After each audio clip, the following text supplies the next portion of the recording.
Selamat siang. Oke, jadi sekarang ini adalah jam terakhir untuk hari ini dan Ibu berharap kalian masih tetap semangat ya. Oke, jadi sekarang kita akan masuk ke dalam pembahasan kita yang pertama di awal semester yang baru ini. Oke, Ibu juga mengucapkan selamat datang buat kalian siswa-siswi kelas 10 IPA maupun 10 IPS. Selamat bergabung di keluarga SMA Frater Makassar. Oke, Ibu juga mau memperkenalkan diri Ibu. Jadi, nama saya Lydia Arni Barumbun. Kalian bisa panggil saya dengan Ibu Lydia. Dan sekarang saya mengajar bidang studi sejarah wajib di kelas 10 IPA dan 10 IPS, sejarah peminatan di kelas 11 dan sejarah wajib di kelas 12 IPA dan IPS. Oke. Dan di sini juga Ibu mau menerangkan bahwa metode pembelajaran yang Ibu pakai untuk ke depan, Ibu akan menggunakan slide PPT yang dilengkapi dengan recorder suaranya Ibu sendiri.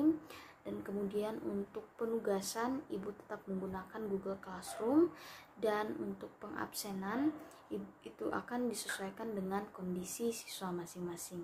Oke, tanpa berlama-lama mari kita masuk ke bab yang pertama, yaitu cara berpikir sejarah. Sebelum kita masuk ke dalam materi, kita terlebih dahulu harus mengerti kompetensi dasar dari bab pertama ini, yaitu memahami konsep berpikir kronologis, diakronik, sinkronik, ruang, dan waktu dalam sejarah. Adapun tujuan pembelajaran kita hari ini, setelah mempelajari materi, siswa diharapkan mampu pertama memahami pengertian sejarah, kedua memahami konsep manusia dalam sejarah, ketiga, memahami konsep ruang dalam sejarah, keempat, memahami konsep waktu dalam sejarah, dan yang terakhir yaitu mengetahui cara berpikir kronologis dalam sejarah. Pembahasan kita yang pertama yaitu pengertian sejarah. Jadi secara etimologis, kata sejarah itu berasal dari bahasa Arab syajaratun yang berarti pohon. Nah, bentuk pohon ini kemudian dihubungkan dengan skema dari silsilah keluarga raja dari dinasti tertentu. Yang kedua yaitu pengertian sejarah dari bahasa Melayu yaitu syajarah yang berarti silsilah. Kemudian yang ketiga ada dari bahasa Inggris history yang berasal dari bahasa Yunani historia yang berarti informasi atau pencarian. Kemudian ada juga pengertian sejarah dari bahasa Belanda yaitu geschiedenis, yaitu tentang sesuatu yang terjadi. Nah, adapun juga beberapa ahli yang mengemukakan pendapatnya tentang sejarah. Adik-adik bisa lihat di halaman 7. Nah, dari sini kita dapat menyimpulkan bahwa pengertian sejarah adalah ilmu pengetahuan yang mempelajari berbagai peristiwa atau kejadian penting yang terjadi dalam kehidupan manusia pada masa lalu atau pada masa lampau. Jadi itu mengenai pengertian sejarah. Jadi kita masuk ke slide berikutnya. Oke, jadi di slide ini kita akan membahas tentang konsep manusia, ruang, waktu dalam sejarah. Jadi mari adik-adik melihat gambar yang ada di slide ini.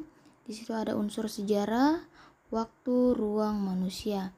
Nah, kalau kita berbicara tentang manusia, ruang dan waktu adalah objek utama ya dari sejarah. Nah, manusia, ruang, dan waktu tidak akan pernah bisa dipisahkan. Karena apa? Karena setiap peristiwa yang dialami oleh manusia pada masa lampau berlangsung dalam ruang atau space dan waktu tertentu. Jadi sekarang kita akan membahas tentang unsur sejarah yang termasuk di dalamnya ada manusia, waktu, dan ruang. Kalau kita berbicara tentang konsep manusia dalam hal sejarah, manusia merupakan pelaku atau aktor utama yang sangat menentukan suatu peristiwa sejarah, sehingga mempelajari sejarah dapat diartikan juga kita mempelajari sejarah manusia ya. Contohnya pada slide ini kita dapat melihat ada bayi, dia beranjak ke remaja, kemudian dewasa, dia bekerja, bahkan menjadi seorang kakek nenek. Nah, dalam hal pertumbuhannya ini, dalam hal cerita kehidupannya, yang menjadi pelaku utamanya adalah dirinya sendiri, atau dalam hal ini manusia. Jadi, untuk konsep manusia seperti itu pemahamannya. Kita lanjut ke konsep ruang. Jadi dalam konsep ruang ini ada 4 pemahaman. Yang pertama yaitu tidak ada peristiwa yang berlangsung tanpa media ruang atau tempat. Dan yang kedua yaitu segala tindakan perilaku manusia terjadi di tempat atau lokasi tertentu. Yang ketiga, adanya ruang memungkinkan orang membuat kategorisasi atau pengelompokan peristiwa sejarah berdasarkan tempat, seperti sejarah lokal, sejarah nasional, sejarah wilayah, dan lain-lain. Dan yang keempat yaitu adanya ruang membuat pemahaman kita tentang peristiwa sejarah menjadi nyata. Kenapa bisa seperti itu? Jelas, peristiwa itu terjadi di mana. Kemudian peristiwa itu berlangsung di mana. Kemudian lokasinya jelas di mana. Sehingga unsur ruang di sini sangat penting bagi sejarah. Oke, selanjutnya kita masuk di konsep waktu. Di konsep waktu ini ada 3 pemahaman atau 3 arti. Yang pertama yaitu perjalanan manusia tidak bisa lepas dari waktu. Kenapa tidak bisa lepas dari waktu? Ya, karena setiap manusia hidup pasti menjalani waktunya masing-masing. Dan yang kedua yaitu masa lampau bukanlah suatu masa yang final. Karena apa? Karena dia tidak akan berhenti maupun tertutup, melainkan dia akan terus berproses, kemudian mempengaruhi masa kini dan masa depan itu. Itu konsep waktu ya. Kemudian yang terakhir, konsep kesinambungan, yaitu waktu masa lalu sangat menentukan apa yang terjadi di masa depan. Jadi itulah pembahasan tadi mengenai konsep manusia, konsep ruang, dan konsep waktu. Jadi saat ini kita bisa menarik kesimpulan bahwa manusia dalam konsep ruang dan waktu di sejarah, bahwa manusia adalah subjek penting dalam sejarah. Kemudian ruang dari sejarah adalah media atau tempat di mana sejarah peristiwa itu terjadi. Waktu adalah sesuatu yang sangat penting dalam sejarah karena masa lampau tidak berhenti di situ saja, tapi berkesinambungan, ya. Oke, jadi pembahasan kita terakhir kali ini yaitu cara berpikir kronologis dalam mempelajari sejarah. Jadi, apa yang dimaksud dengan kronologis? Jadi secara etimologis atau secara kata per kata, kronologi ini berasal dari bahasa Yunani, yaitu kronos yang berarti waktu dan logos yang berarti ilmu atau uraian, sehingga dapat dikatakan bahwa kronologi merupakan ilmu tentang waktu yang membantu untuk menyusun peristiwa atau kejadian-kejadian sejarah sesuai urutan waktu terjadi.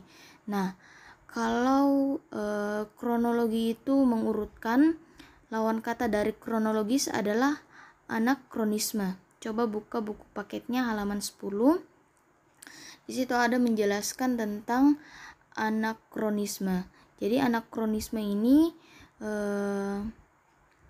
berarti mengatakan atau mengisahkan suatu kejadian tanpa mengurutkan waktu terjadinya. Adapun tujuan dari konsep berpikir kronologis ini yaitu memudahkan para sejarawan dalam mengisahkan atau menuliskan peristiwa sejarah dan menghindari terjadinya kerancuan di dalam pengkisahan tersebut. Oke, jadi minggu depan kita akan mempelajari cara berpikir diakronik, sinkronik, dan konsep perubahan dan keberlanjutan dalam sejarah. Oke, cukup sampai di situ. Sekian dan terima kasih.